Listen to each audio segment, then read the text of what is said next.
안녕하세요. 뱅크멀티입니다. 미셸님, 그럼 저번 시간 이후로 좀 상품에 대해서 복습 좀 하고 또 상품 좀 어느 정도 좀 보셨나요? 네. 저번 시간에 두 전문가분들과 이제 아무래도 같이 공부하고 대출 상품을 보니까 확실히 어떤 내용인지 이제 보이기 시작하더라고요. 오늘은 어떤 거를 배워야 될까요, 선생님? 예, 이제는 대출 신청을 위한 준비를 해야 되는데요. 대표적으로 이제 서류를 좀 볼 수 있을 것 같습니다. 그래서 오늘은 대출 준비를 하면서 필요한 서류랑 신청을 할 때 주의해야 될 점을 알아보도록 하겠습니다. 근데 제가 듣기로는 필요 서류가 굉장히 많다고 하더라고요. 예, 맞습니다. 그리고 은행마다 이제 필요한 서류도 조금씩 차이가 있기 때문에 저희가 이제 말씀드리는 거는 참고 정도만 해주시면 좋을 것 같고요. 정확한 서류는 내가 대출받을 은행에 직접 가서 확인을 해보는 게 가장 정확합니다. 서류를 준비하다 보면 정말 이런 서류는 왜 필요한 건지 진짜 궁금할 때가 있어요. 이런 거에 대해서 오늘 간략하게 좀 짚어줄 수 있으신 거죠? 그럼요. 예. 일단 서류 같은 경우에는 가장 기본이 되는 게 본인 확인이 가능한 인감도장, 그리고 인감증명서, 그리고 주민등록등본, 초본, 신분증 같은 게 있을 수 있고요. 추가로 이제 아파트를 매입하는 경우에는 매매계약서, 그리고 보유하고 있는 집에서 받는 경우에는 등기권리증이 필요합니다.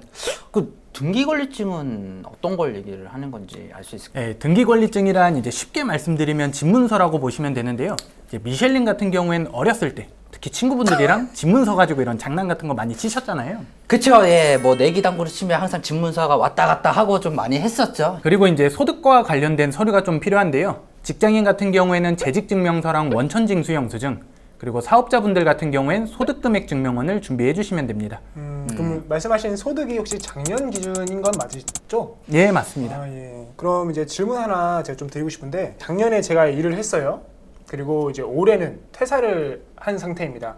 그러면 이런 분들도 작년에 받았던 원천징수영수증을 발급받을 수 있잖아요. 그쵸. 그럼 이것도 사용할 수 있는 건가요?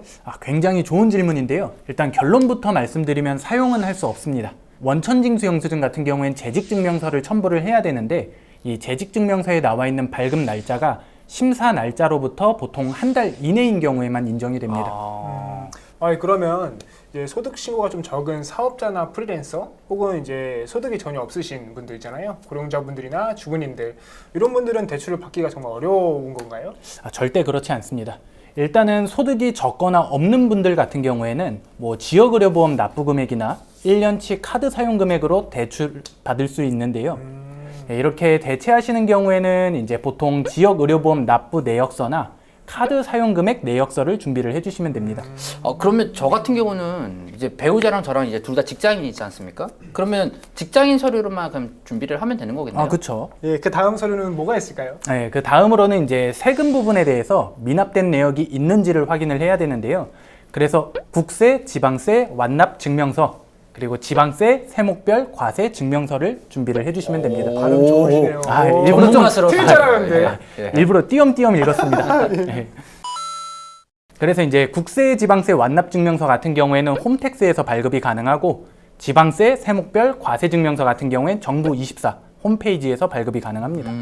진짜 지금까지 말씀해 주신 것만 해도 정말 적지가 않은데요? 그렇죠. 그리고 여기에 또 한 가지 추가를 하자면 전입세대 열람원이라는 게 필요합니다. 왜 전입세대 열람원은 왜 필요한 거죠? 이 전입세대 열람원 같은 경우엔 현재 해당 주택에 누가 살고 있는지, 전입신고가 되어 있는지를 확인하는 서류인데요. 혹시라도 내가 들어갈 집에 다른 세입자가 있다거나 확인이 어려운 제3자가 들어와 있는지 확인을 하기 위해서 발급을 받으셔야 됩니다. 그리고 이 외에는 이제 신분증이나 아니면은 대출금을 받을 통장 사본 정도만 준비를 해주시면 될 것 같아요. 근데 이렇게 들어보니까 서류가 정말 많네요. 진짜 저 같은 이제 직장인들 같은 경우는 이렇게 서류를 준비하기가 쉽지는 않을 것 같은데. 그렇죠. 그래서 보통 인터넷으로 미리미리 준비를 하거나 아니면 그냥 하루 휴가를 쓰고 그 하루 만에 이렇게 준비를 하는 경우가 굉장히 많습니다. 지금까지 이제 대출 서류에 대해서 말씀을 해주셨는데, 그 외에도 주의할 사항이 또 있을까요? 은행들 같은 경우에는 보통 대부분이 대출을 신청하는 날짜의 금리가 아니라 대출이 나가는 날짜의 금리로 적용이 됩니다. 그러면 제가 만약에 은행 가서 2%짜리로 금리를 신청을 했는데, 만약에 대출 나오는 실행 날짜에 3%면은 어떻게 되는 거죠? 물론 그럴 가능성이 거의 없기는 한데요. 보통 이제 은행에서 대출이 나갈 때는 기준금리랑 가상금리가 있다고 한번 안내를 드렸었는데, 네네. 신청을 할 때 가상금리는 그대로 적용이 되고 대출이 나가는 시점의 기준금리에 따라서만 금리가 바뀌게 됩니다. 그러면 이제 신청했을 때 아까 말씀하신 대로 대출 뭐 최종 금리가 3%라고 했을 때 이제 가상금리 반, 뭐 기준금리 반이라고 한번 가정해 볼게요. 그러면 가상금리 반인 1.5%는 그대로 아예 픽스가 되는 거고, 그렇죠. 그렇죠. 기준금리만 조금씩 변동이 된다라고 이제 생각하면 되는 거죠. 예, 맞습니다. 그러면 그 폭이 어느 정도 되는지 알 수 있을까요? 일단은 기준금리 같은 경우에는 사실 오를 수도 있고 내릴 수도 있기 때문에 정답은 없습니다. 네, 보통은 한 0.1% 이내 정도 차이가 나고요. 한 달 전에 신청을 했어도 보통 0.1% 이상 변동이 되는 경우는 많지는 않습니다. 그렇다면 이제 걱정할 정도로 그게 큰 문제는 아니다라고 생각을 해도 되겠네요. 아, 그렇죠. 네. 대신 이게 실행 날짜에 금리가 적용이 된다고 해서 계속해서 신청을 미루다가 얼마 안 남았을 때 하기보다는 미리 신청을 해두는 게 좋습니다. 왜냐하면 중간에 뭐 규제가 바뀔 수도 있고요. 아까 말씀드렸던 은행의 가상금리가 바뀔 수도 있습니다. 그러면 반대로 신청해놨는데 가상금리가 내릴 수도 있잖아요? 이때는 그냥 기존에 접수하셨던 걸 취소하고 새로 접수를 하면 됩니다. 취소하고. 그런데 마지막으로 질문 하나만 더 드려도 될까요? 근데 죄송한데 질문이 좀 많으신 것 같아서 오늘은 그만하세요. 네. 퇴근하세요 이제. 아씨, 벤치님들 궁금해. 아씨 지금 욕할 것 아니, 같은데요? 아니, 그게 아니라 저희 벤치님들도 궁금해하실 거 아마. 좀 그러면은 마지막으로 딱 한 가지만 받겠습니다. 보통 주택담보대출 같은 경우는 이제 한 달 전에 이제 미리 신청을 하잖아요. 근데 저 같은 경우는 이제 신용대출도 좀 받을 건데, 만약에 담보대출 같은 경우는 이제 심사를 다 받아놓고 신용대출을 만약에 받게 되면 담보대출이 혹시 영향이 있을까요? 그게 제일 좀 궁금해가지고. 이 부분은 정말 저희 미셸님뿐만 아니라 뱅치님께서 네. 많이 궁금하실 것 같아요. 네, 그럴 것 같습니다. 예, 굉장히 좋은 질문이었습니다. 이 부분에 대해서도 많은 분들이 질문을 하는데요.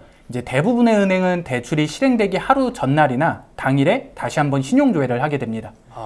네, 그래서 그때 다른 대출이 생겼다거나 신용 점수에 문제가 있다면은 대출이 거절될 수도 있습니다. 그렇게 적지 않은 돈인데 갑작스럽게 이렇게 취소가 된다면 정말 당황하시겠어요. 예, 그래서 보통 심사가 완료가 되셨다면은 되도록이면 다른 대출은 안 받으시는 게 좋고요. 예, 그럼 오늘은 정말 필요 서류뿐만 아니라 저희 대출 진행하는 데 있어서 주의사항에 대해서 배워봤는데 미셸님 이번에도 이해가 잘 되셨나요? 네, 오늘 배운 게 정말 실제로 대출 받을 때 소비자분들이 알아야 될 꿀팁인 것 같고, 무엇보다 우리 뱅치님들도 분명 도움이 되셨을 거라 저는 생각을 합니다.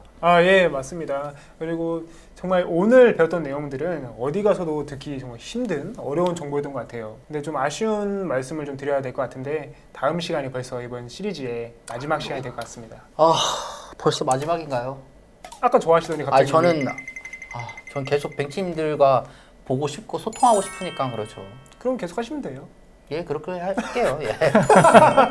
예, 그러면 이제 다음 시간에는 잔금을 치르는 절차부터 네. 이사를 어떻게 준비하는지 이런 기본적인 내용들에 대해서 알아보도록 하겠습니다. 예, 실제로 잔금을 치르고 이사를 했던 경험으로 말씀을 드려보겠습니다. 뭐 법무사는 어떻게 이용을 하고 대출금은 어떻게 받고 잔금 당일에 무엇을 해야 되는지 알아보도록 하겠습니다. 네, 이번 시간에도 정말 유익한 시간이 되셨길 바라겠고요. 저희는 그럼 이쯤에서 인사를 드리도록 하겠습니다. 구독, 좋아요.